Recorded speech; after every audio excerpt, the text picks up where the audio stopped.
Welcome student to digital lecture of Subhash English School class 12th chemistry. In our previous video we have studied about classification of solution. Today we shall continue our chapter. Student, आज हम start कर रहे हैं expressing the concentration of solution. The concentration of the solution may be expressed in any of the following ways. First, mass percentage. Student, mass percentage may be defined as the number of parts by mass of solute per 100 parts by mass of solution. Okay, mass percentage may be defined as the number of parts by mass of solute per 100 parts by mass of solution. Let Wb be the mass of solute B and Wa be the mass of solvent A. Then mass percentage of B equals to Wb upon Wa plus Wb into 100. Okay student, mass percentage students number of parts by mass of solute per 100 parts by mass of solution. एक बात ध्यान रखिए student, unit में हम solute को represent करेंगे B से and solvent को हम रिप्रेजेंट करेंगे A से. तो जैसे हम ले रहे हैं स्टूडेंट्स, कभी भी अगर हमें परसेंटेज काउंट करना है तो हम परसेंटेज कितने पार्ट्स में से काउंट करते हैं स्टूडेंट? 100 पार्ट्स में से. तो जैसे हम देखते हैं स्टूडेंट्स, यहां पर मान ले हमने कोई भी सॉल्ट लिया, जैसे हम ले लेते हैं NaCl. हमने NaCl 10 ग्राम लिया है स्टूडेंट्स और इसको हमने 190 ग्राम वाटर में डिसोल्व कर दिया. अब यहां पर हम देख रहे हैं स्टूडेंट्स के मास ऑफ सोल्यूट मींस NaCl कितना होगा स्टूडेंट? 10 ग्राम. अब मास ऑफ सॉल्यूशन स्टूडेंट्स को 190 ग्राम अगर वाटर में डिसोल्व कर रहे हैं तो जो सॉल्यूशन फॉर्म होगा इसका टोटल मास कितना हुआ? 200 ग्राम. तो अगर हमें क्या कैलकुलेट करना है स्टूडेंट्स, इसका मास परसेंटेज के 10 ग्राम NaCl dissolve in 190 gram of water. ठीक है, calculate the mass percentage of solution. तो मास परसेंटेज ऑफ सोल्यूट, तो यहां पर हम देखें स्टूडेंट्स के मास ऑफ सोल्यूट कितना होगा? 10 ग्राम. मींस Wb इक्वल कितना होगा? 10 ग्राम upon total mass of solution Wa plus Wb कितना हुआ स्टूडेंट्स? 200 ग्राम. क्योंकि टोटल सॉल्यूशन कितना फॉर्म कर रहे हैं हम? 200 ग्राम. और इनटू कितना होगा स्टूडेंट्स? 100. तो यहां पर हम देखें स्टूडेंट्स के हमारा मास परसेंटेज कितना आ जाता है स्टूडेंट्स, अगर हम सोल्यूट के लिए ले रहे हैं 5% आ जाता है. तो ये जो हम ले रहे हैं स्टूडेंट्स याद रखें, कभी भी अगर हमें परसेंटेज कैलकुलेट करना है तो ऊपर क्या लेंगे? वन कंपोनेंट का मास अपॉन में हम क्या ले रहे हैं? Total mass into 100. Okay. Second, volume percentage. Volume percentage may be defined as the total number of parts by volume of solute per 100 parts by volume of solution. Students, volume percentage may be defined as the number of parts by volume of solute per 100 parts by volume of solution. Let Va and Vb be the volumes of component A and B. Then volume percentage of B equals to Vb upon Va plus Vb into 100. Student, याद रखिए mass percentage and volume percentage दोनों same है. अगर हम मास के according percent count कर रहे हैं तो मास परसेंटेज, और वॉल्यूम में हम परसेंट काउंट करेंगे स्टूडेंट्स तो क्या होगा स्टूडेंट? Volume percentage. जैसे हम देखते हैं स्टूडेंट्स, वॉल्यूम परसेंटेज में अगर मान लें कि for example 25% solution of ethyl alcohol, ठीक है, बाय वॉल्यूम. क्योंकि यहां पर हम क्या ले रहे हैं students, 100 milliliter of the solution contain 25 milliliter of ethyl alcohol and 75 milliliter क्या होगा स्टूडेंट? वाटर. मेरी बात ध्यान रखिए student, 25% solution of ethyl alcohol. अब इथाइल अल्कोहल का हम 25% सॉल्यूशन ले रहे हैं बाय वॉल्यूम. किसके अकॉर्डिंग ले रहे हैं स्टूडेंट्स? वॉल्यूम के अकॉर्डिंग. तो इसका मींस क्या हुआ स्टूडेंट्स के 100 millilitre of the solution contain 25 millilitre of ethyl alcohol and 75 millilitre of water. Okay. तो याद रखिए students, volume percentage the number of parts by volume of solute per 100 parts by volume of solution. दोनों volume percentage in mass percentage, mass के according ले रहे हैं mass percentage, volume के according लेंगे वॉल्यूम परसेंटेज. दोनों में बस याद रखना है स्टूडेंट्स मास एंड वॉल्यूम का डिफरेंस. ओके. दोनों हम 100 पार्ट्स में से कैलकुलेट करेंगे. ओके. एंड देन नेक्स्ट हम ले रहे हैं स्टूडेंट्स थर्ड, मास वॉल्यूम परसेंटेज. अब मास वॉल्यूम परसेंटेज अगर हम ले रहे हैं स्टूडेंट्स तो मास वॉल्यूम परसेंटेज में be defined as it is the mass of the solute present in 100 millilitre of the solution. Student देखिएगा, हमने जो लिया है it is the mass of solute present in 100 millilitre of the solution. ठीक है. Let Wb be the mass of solute and Va and Vb be the volumes of solute and solvent. Then ठीक है। मास volume percentage equal क्या होगा students, mass of solute upon total volume of solution into 100। Students याद रखिएगा, यहां पर हम क्या ले रहे हैं स्टूडेंट्स, मास वॉल्यूम परसेंटेज, ठीक है। मींस 20% हम क्या ले रहे हैं, मास बाय वॉल्यूम सॉल्यूशन, ठीक है, of NaOH, means that 100 milliliter of the solution contain 20 gram of NaOH। Okay students याद रखिएगा, सोल्यूट को हम काय में लेंगे, ग्राम में, और टोटल जो सॉल्यूशन है इसका हम क्या लेंगे स्टूडेंट्स, वॉल्यूम। तो ये क्या हो जाएगा स्टूडेंट्स, मास वॉल्यूम परसेंटेज। इसको भी हम 100 में से ही काउंट करेंगे स्टूडेंट्स, परसेंट की बात कर रहे हैं। एंड नेक्स्ट टॉपिक जो हमारा रहेगा स्टूडेंट, ये रहेगा parts per million. Fourth, parts per million, ppm. It may be defined as the number of parts by mass of solute per million parts by mass of the solution. It is abbreviated as ppm।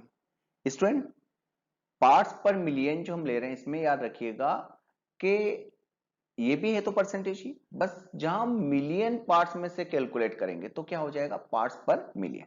Means जैसे हम mass percentage ले रहे हैं, the number of parts by mass of solute per 100 parts by volume of total mass of solution, तो वहां पर हम क्या लेंगे स्टूडेंट्स, याद रखिएगा मिलियन पार्ट्स ले लेंगे।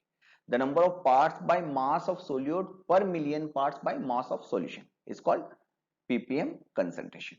Okay, let wb be the mass of solute B and wa be the mass of solvent A, then ppm equal क्या होगा students, mass of solute wb upon total mass of solution wa plus wb into 10 to the power 6। 10 to the power 6 means million parts।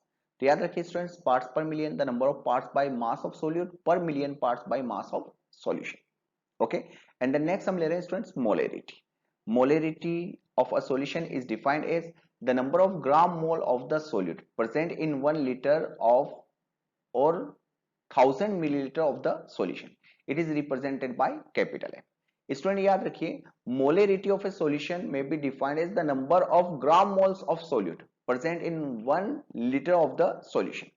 Okay, अब student देखिएगा कि अगर हमें क्या दे दिया जाए, मोलेरिटी, तो मोलेरिटी इक्वल क्या होगा, number of moles of solute upon volume of solution in liter। The number of moles of solute are dissolved in 1 liter of solution। यहां पर मेन हम क्या लेंगे स्टूडेंट्स, वॉल्यूम लेंगे। ओके, जैसे हम देखते हैं स्टूडेंट्स कि हमने मोलेरिटी लिया, मान ले हमने कोई सॉल्ट लिया, मान ले 4 मोल हमने सॉल्ट लिया और इसको हम काय में डिसोल्व कर रहे हैं स्टूडेंट्स, वाटर में।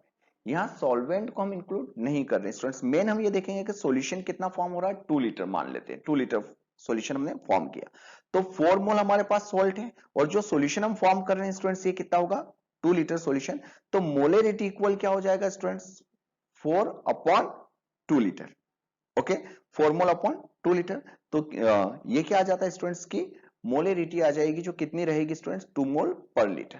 तो याद रखिएगा मोलेरिटी इक्वल क्या होगा, number of moles of solute are dissolve in 1 litre of solution. Okay, अब यहां पर हम ले रहे हैं volume of solution in litre, मेन याद रखिएगा स्टूडेंट्स। अब मोल्स ऑफ सोल्यूट इक्वल क्या होता है, मास of solute upon molecular mass of solute. तो यहां पर हम देख रहे हैं स्टूडेंट्स के न्यू फॉर्मूला जो फॉर्म होगा ये क्या रहेगा, mass of solute in gram upon molar mass of solute into हम क्या ले रहे हैं students, volume of solution in litre. Okay, molarity. Now moles of the solute Nb represents the ratio of mass of solute in gram Wb to its molar mass Mb. Thus molarity can be represented by the expression molarity capital M equals to Nb number of moles of solute upon V volume of solution in liter। Okay, Nb number of moles of solute equals to mass of solute upon molecular mass of solute, means Nb equal क्या होगा students, Wb upon Mb into V volume of solution in liter।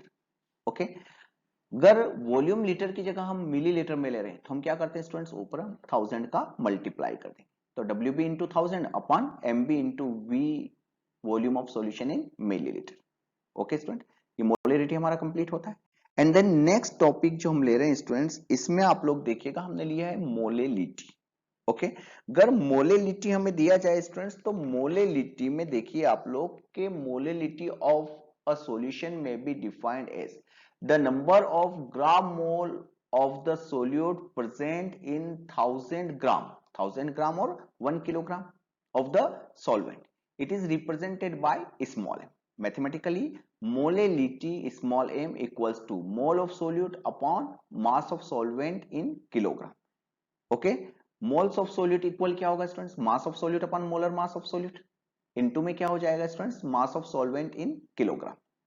Okay, अब एक बात ध्यान रखिए students के अगर हम मोलेलिटी ले रहे हैं तो मोलेलिटी में हम क्या इंक्लूड करेंगे, मास ऑफ सॉल्वेंट। जैसे मोलेलिटी में हम क्या इंक्लूड कर रहे थे, वॉल्यूम ऑफ सॉल्यूशन, और मोलेलिटी में क्या इंक्लूड होगा स्टूडेंट्स, मास ऑफ सॉल्वेंट। जैसे हम मान लेते हैं स्टूडेंट्स कि मान ले हमने 2 मोल सॉल्ट लिया, इसको 3 किलोग्राम हम वाटर में डिसोल्व कर रहे हैं। ओके, तो हम ये नहीं देखेंगे सॉल्यूशन कितना फॉर्म हो रहा, हम ये देखेंगे कि सॉल्वेंट हमने कितना लिया है। ओके, तो हम देखेंगे स्टूडेंट्स की मोलिलिटी क्या होगी, सॉल्ट कितना लिया, number of moles of solute 2 मोल, ठीक है, अपॉन में हम क्या ले रहे हैं students, mass of solvent in kilogram, तो मास ऑफ सॉल्वेंट हम कितना ले रहे हैं स्टूडेंट्स, 3 किलोग्राम ले रहे हैं। तो जो मोलिलिटी होगी स्टूडेंट्स ये क्या आ जाएगी, 2/3 मोल पर किलोग्राम। तो हम जो ले रहे हैं स्टूडेंट्स के लिए याद रखिए कि मोलिलिटी ऑफ अ सॉल्यूशन में be defined as the number of moles of solute are dissolved in 1 kilogram or 1000 gram of the solvent. Okay, it is represented by small m. Okay, अब यहां पर हम देखें स्टूडेंट्स के molality के लिए हम फार्मूला जो बनाने जा रहे हैं, तो हम सभी जानते हैं मास of solute is represented by WB। Okay, mass of solute in gram, upon में हमने क्या लिया students, molecular mass of solute. Molecular mass of solute को हम कैसे रिप्रेजेंट कर रहे हैं स्टूडेंट्स, MB से। इनटू में हम क्या ले रहे हैं students, mass of solvent WA in kilogram. Okay, अगर मास ऑफ सॉल्वेंट किलोग्राम में जो होगा स्टूडेंट्स, इसको अगर हम ग्राम में रिप्रेजेंट कन्वर्ट करेंगे तो हम क्या करते हैं स्टूडेंट्स, 1000 का ऊपर मल्टीप्लाई करेंगे। तो न्यू फार्मूला जो फॉर्म होगा स्टूडेंट्स ये क्या होगा, WB upon MB into WA। WA ग्राम में होगा तो हमने ऊपर 1000 का मल्टीप्लाई कर दिया है। ओके स्टूडेंट, तो याद रखिएगा molality small m is equal to क्या होगा, number of moles of solute NB upon mass of solvent WA in kilogram. NB is equal to WB upon MB. Number of moles of solute equals to mass of solute upon molecular mass of solute. Okay student, तो ये formula हमारा prove होता है molality के लिए। Student next point है हमारा point number 7, normality. Normality is represented by capital N. So normality of a solution is defined as the number of gram equivalents of the solute present in 1 liter of the solution. It is represented by capital N. Okay. Normality mathematically हम ले रहे हैं students, normality equal क्या होगा, gram equivalent of solute are dissolve in 1 liter of solution, means volume of solution in liter. Okay, अब इसमें देखिए students, gram equivalent of solute is B represents the ratio of is mass in gram WB to its equivalent mass EB, also the ratio of the mass of solute in gram WB to the volume of the solution in liter V in liter, represents the strength of the solution। thus normality capital N equal क्या होगा students, mass of solute WB upon equivalent mass of solute EB into V volume of solution in litre. और अगर volume of solution litre की जगह हम क्या ले रहे हैं स्टूडेंट्स, मिलीलीटर, तो हम क्या करते हैं ऊपर 1000 का मल्टीप्लाई करेंगे। तो स्टूडेंट्स याद रखिएगा नॉर्मेलिटी में मेन हम क्या इंक्लूड कर रहे हैं, ग्राम इक्विवेलेंट ऑफ सोल्यूट। ओके, अब हम इनमें अगर कंपेयर करते हैं स्टूडेंट, याद रखिएगा स्टूडेंट, समझ लिया नॉर्मेलिटी में भी defined as the number of gram equivalent of solute are dissolve in 1 litre of solution. Okay, अब normality, molarity, molality and next हमारा जो टॉपिक है स्टूडेंट्स फॉर्मेलिटी, इनमें हम कंपेयर करेंगे। फॉर्मेलिटी भी हम कंटिन्यू कंप्लीट कर लेते हैं। नेक्स्ट टॉपिक हमारा formality.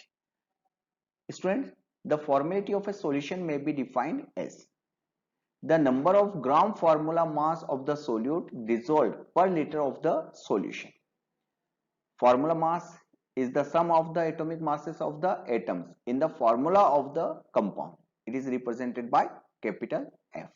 Okay, mathematically formality equal क्या होगा students, gram formula mass of solute upon volume of solution in liters. Okay, gram formula mass of solute equal होता है students mass of ionic solute upon gram formula mass of solute into में क्या होगा students, volume of solution in litre.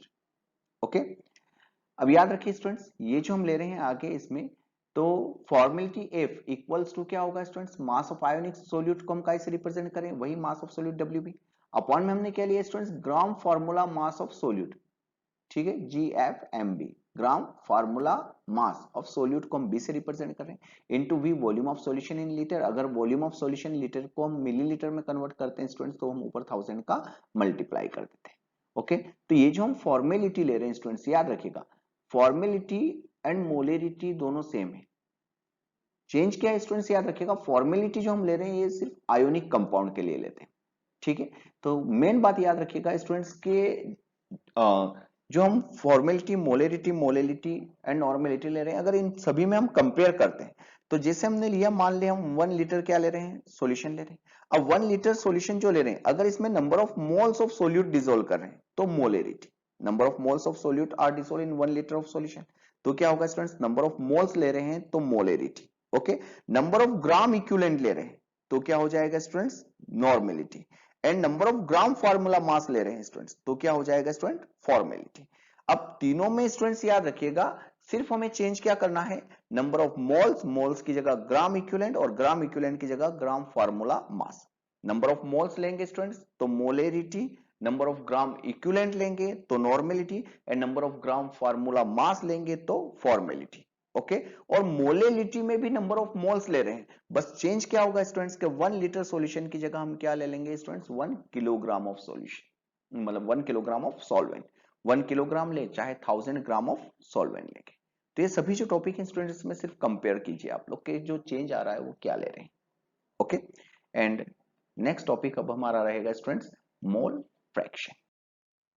Student mole fraction, mole fraction may be defined as the ratio of number of moles of one component to the total number of moles of all the component, solvent and solute present in the solution. It is denoted by the letter zeta. Students, ये जो zeta हम x भी बोल सकते हैं, generally zeta letter होता है but हम x से कंपेयर करते हैं। Let us suppose that a solution contains the components A and B, and suppose that WA gram of A and WB gram of B are present in it. Okay, moles of A, Na equal क्या होगा students, Na number of moles of A equal क्या होगा, mass of A upon molecular mass of A। A means solvent ले लेते हैं, तो moles of solvent equal क्या होगा, mass of solvent upon molecular mass of solvent. And moles of B, B means solute, तो number of moles of solute equal क्या होगा, mass of solute upon molecular mass of solute. ठीक है, तो NB equal क्या होगा students, WB upon MB। MA and MB are molar masses of A and B respectively. ठीक है, total number of moles of A and B equal क्या होगा students, तो Na प्लस NB। ठीक है, mole fraction of A equal क्या होगा students, Na upon Na plus NB। And mole fraction of B equal क्या होगा students, NB upon Na plus NB। मतलब हमारा कहने का क्या हुआ स्टूडेंट्स, तो याद रखिएगा मोल फ्रैक्शन हम सोल्यूट एंड सॉल्वेंट से कंपेयर करते हैं। एक बात ध्यान रखिए, सोल्यूट को हम रिप्रेजेंट करेंगे B से एंड सॉल्वेंट को हम रिप्रेजेंट करेंगे A से। ओके, तो mole fraction the ratio of number of moles of any one component. हम क्या ले रहे हैं स्टूडेंट्स, मोल फ्रैक्शन जो हम ले रहे हैं इक्वल क्या होगा, number of moles of any one component upon total number of moles present in the solution. Okay, अब इसमें एक बात ध्यान रखिए स्टूडेंट्स कि हमें किसका मोल फ्रैक्शन कैलकुलेट करना है, सोल्यूट और सॉल्वेंट का। तो ऊपर हम क्या लेंगे students, number of moles of any one component, किसी भी वन कंपोनेंट का नंबर ऑफ मोल्स। अगर हमें मोल फ्रैक्शन ऑफ सॉल्वेंट चाहिए तो ऊपर क्या आ जाएगा students, number of moles of solvent, और अपॉन में तो वही रहना total number of moles present in the solution. और अगर हमें मोल फ्रैक्शन ऑफ सोल्यूट चाहिए स्टूडेंट्स, तो ऊपर क्या आ जाएगा, number of moles of solute, और अपॉन में क्या रहेगा स्टूडेंट्स, वही total number of moles present in the solution. Okay, तो याद रखिएगा students, mole fraction, the ratio of number of moles of any one component, solute or solvent, to the total number of moles present in the solution. Okay, complete होता है students हमारा। Students, today we have completed concentration terms. If you have any questions regarding this topic, write below in the comment section. Thank you.